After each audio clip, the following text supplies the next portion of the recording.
Hey there, welcome back to Walking with Empires, where we make you thankful for the modern world by plunging you into the hellscape that was the ancient one. Today, we're diving into the rise of one of history's most cunning, ruthless, and downright brutal rulers, Philip II of Macedon. You know the myth. This guy is supposed to be the brilliant strategist who brought unity to Greece, setting the stage for his son, Alexander the Great, to become the baddest conqueror of them all. He's often painted as a visionary who saw the value in consolidating power and making Macedonia a regional powerhouse. He's a hero of Greek history, right? Well, here's the catch. The reality, it's a hell of a lot messier, bloodier, and downright grosser than the story you've been fed. We're talking backroom betrayals, public executions, sieges that made rats seem like high society, and political games that were more lethal than any sword. Philip's rise to power wasn't a tidy, well-scripted march of genius. It was a blood-soaked, body-strewn sprint to the top that will make you grateful that your most dangerous decision today was which coffee shop to choose. Congratulations, you're Philip II now. You're about to turn Macedonia into the Greek kingpin. First, let's get one thing straight. You're not some visionary strategist with a clean, polished plan. No, you're more like a street-level gangster trying to muscle in on the bigger boys' turf. Greece is full of city-states, and none of them really get along. The Athenians, self-important snobs who think their democracy makes them better than everyone else. The Spartans, a bunch of homicidal gym rats, and everyone else. They're too busy stabbing each other in the back to notice you until you make your move. But here's the first nasty truth. You don't have the luxury of time.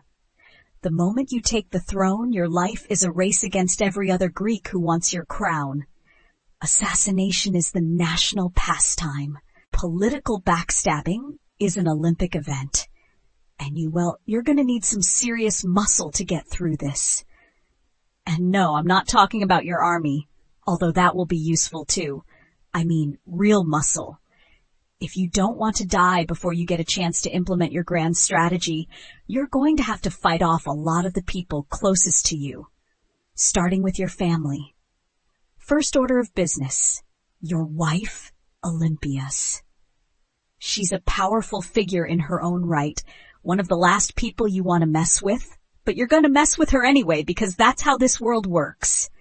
She's not going to take kindly to your other political alliances, and she's not shy about trying to secure her own son's future over your other heirs. So what do? You play dirty, really dirty. The kind of dirty that would make a modern-day mob boss look like a saint. You've got your own kid, though, a future king, Alexander the Great. But don't get too comfortable with that title just yet. You see, Alexander's mother, Olympias, thinks you've been sleeping with half of Greece's noblewomen. That's probably true, by the way. In fact, you've been doing this for years, betting any woman with a title to keep them on your side. So what does she do?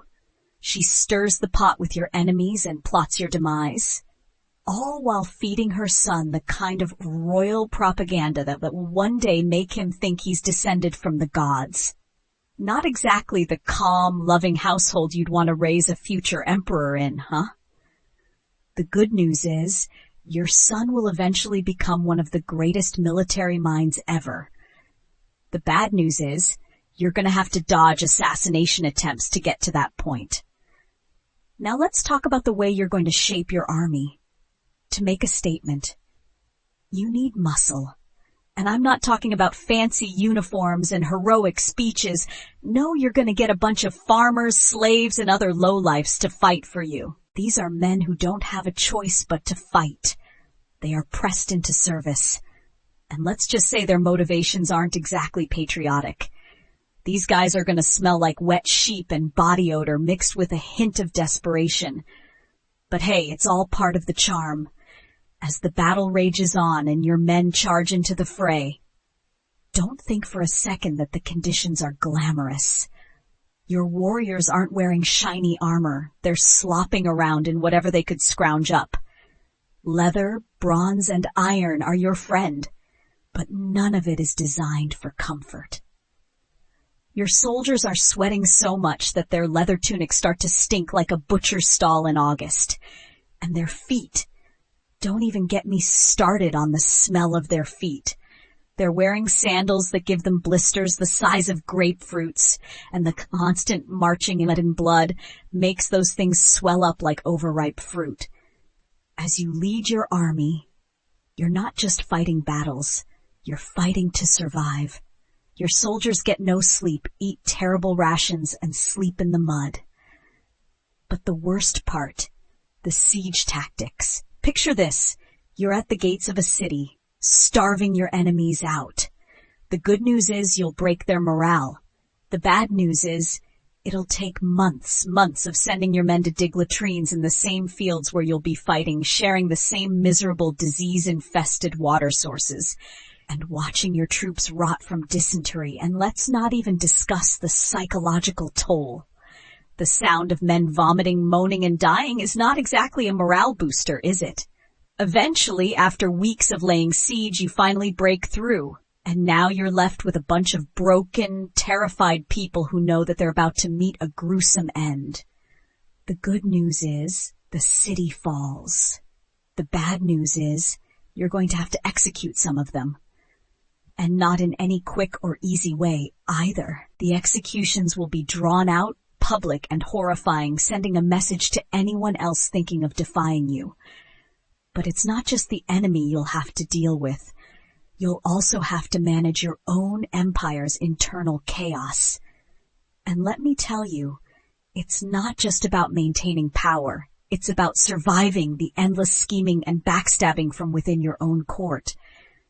People will kill you for power, for favor, for land, for your wife, for your son. Hell, they might just do it because they're bored. The hardest part, staying alive.